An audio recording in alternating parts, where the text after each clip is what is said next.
everyone, today's video is going to be 5 ways to feel happier during winter. I don't know about you guys, but my mood definitely changes when the clocks change. Now, all of a sudden, it's lighter in the mornings, which is good if you're a morning person, but I'm normally still asleep at that point. But it gets dark at like 4:30, which I find just so hard, especially because I work from home. Having so much more of the day in darkness, I feel like you need to make more of an effort during winter to kind of lift your mood. But there are so many nice things that come with winter as well. So I thought I would just kind of pinpoint 5 ways that you can make yourself feel happier during winter. The first one is to plan to do Christmassy, wintry things. When it starts to get to November time, I quite like to plan ahead and like book in days to do nice Christmassy winter things. Even if you don't celebrate Christmas, there's so many nice things going on. I know in London there's so much going on. I often go ice skating with my friends. Somerset House has an amazing ice skating rink. I think my favourite one is at the Natural History Museum. The South Bank has amazing Christmas markets. There's loads of Christmas markets everywhere. Leicester Square, I think this year is also doing, I've never been, but I really want to go. They kind of make like a little Christmassy village. I like to book in times with my friends and family to go to those kind of Christmassy things. And if you're feeling really fancy, you can book in to go to the theatre as well. I went to see the Nutcracker Ballet one year and that was so nice. It just made me feel so happy and Christmassy. The next thing I would suggest is not letting go of your usual routine. I know that I'm guilty of sometimes not looking after myself as much during the winter. And you know those kind of in-between days where you haven't done your hair removal and you haven't kind of pampered yourself and been looking after yourself as much? I feel like I never feel as good. So something I try to encourage myself to do in the winter is to keep up my routine, especially with my body, like the colder skin, just look after the skin on your body. To try and keep my legs and arms nice and smooth. You guys know I epilate. The epilator I use is the Braun Silk Epil 9. I find that this is the best one for removing hair quickly. It's got a really wide head here, as you can see, and it moves a lot as well, so you can get more hairs quicker. The reason I love epilating is because of those in-between days. It lasts longer. So if you suddenly have a Christmas party and you need to get your legs out, or in my case, I epilate my arms, it doesn't grow back as fast. So you have more of those in-between days where you don't have to be doing your hair removal all the time. It lasts longer, it feels smoother, and I find that it doesn't grow back like all at once, so you don't get stubble. I remember when I used to not use an epilator, I'd have an event or something where I had to get my legs out and I'd look at my legs and be like, oh my god, they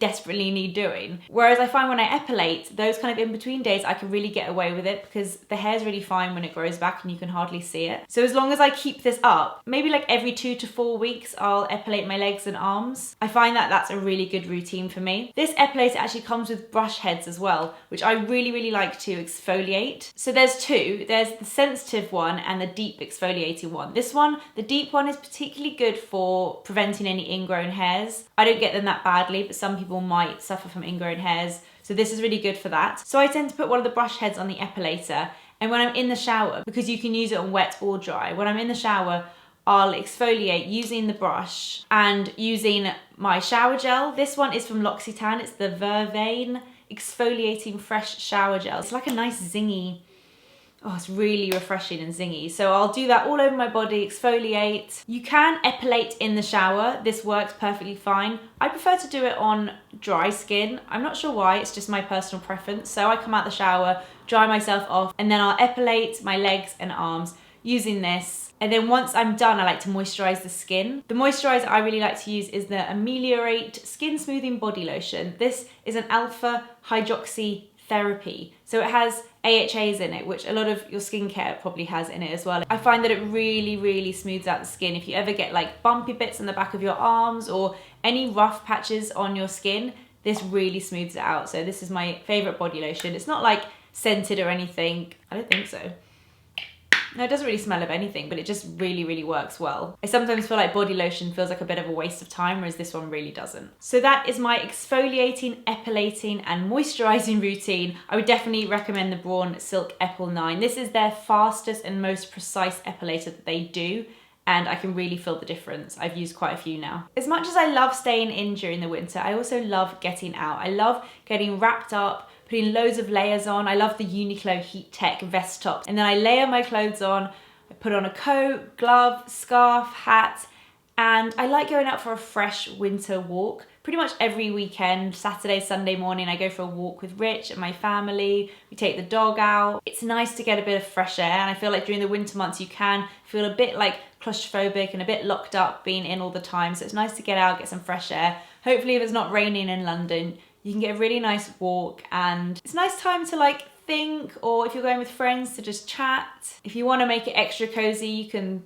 stop in a pub or a cafe and have a nice hot chocolate. I know this seems really simple, but just winter walks and cozy times with a hot chocolate is just such a nice thing to do during winter. I think baking is also a great way to make yourself feel happier during winter. It's a bit of kind of me time where you can just spend time in the kitchen, or you can bake with someone else. I like baking with my mum or with my sisters. This weekend, actually, I'm going to try give this recipe a go. I haven't done it yet, so I'll insert some cutaways and you can see how I got on. This is the Livia's Kitchen book. Livia's so sweet. I really like her, and she's brought out her own book. It's very like healthy. It says naturally sweet and indulgent treats. I'm gonna give this one a go because I don't know if you guys remember when I was obsessed with her crumbles. She doesn't do them anymore. They were called Livia's Crumbles. They were incredible. And she's got her crumble recipe in her book. So I'm so excited to try it. She's got all the different ones in here. I'm gonna try the berry crumble squares. So she's turned her crumble recipe into a recipe that you can cut them into squares and have them for like breakfast or snacks as well. So the crumble layer goes underneath, and then the berries go in between, and then the crumbles go on top of that as well. And once it's all dried, you can cut them into squares, and I absolutely love her crumble recipe. The topping is so delicious. It's like the best crumble topping I've tried. And I loved her berry crumble, so I'm really excited to try this. It's so easy to use. I am not a great chef. I'm not a great baker. I'm actually better at cooking than I am baking, but this is a really easy recipe to follow. You don't even need that many ingredients. So I think baking and spending some time in the kitchen and then having some nice treats to enjoy afterwards is such a nice thing to do during the winter. My final way of keeping happy during winter is to embrace Hygge. Now, I'm sorry if I've pronounced that wrong. Hygge is, wait a minute. I really get it, I do, but I hope that I can describe it and do it justice, and I'm really sorry if I describe it wrong, but in my head, I feel like I pretty much understand it. Hygge is a concept that was created in Scandinavia. It's a Scandinavia part of their culture. I think the word Hygge officially is a Danish word, and it's something that I've heard us Brits do really well, and I get that because I think that I have been embracing this my whole life. I just didn't realise it had a name. So Hygge is a way of being. It encourages you to create a nice, warm space where you can relax. So for example, if you were to do Hygge in your home, it's all about the lighting you create. So you'd come home after work and you'd change into different clothes, comfortable clothes, you'd be relaxed. You tie your hair up, you could light a candle, dim the lights. I could eat my crumble squares and have something indulgent to like treat myself with, and have comfy throws and cushions on my sofa. It's all about like kind of setting the scene and the mood and being a certain way.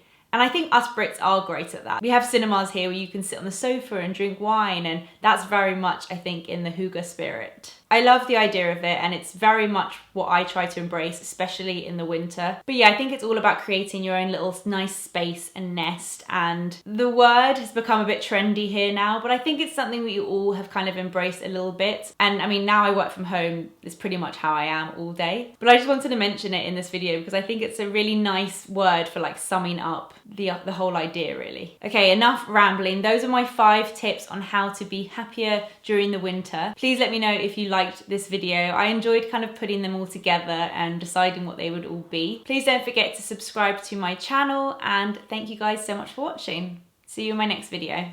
Bye.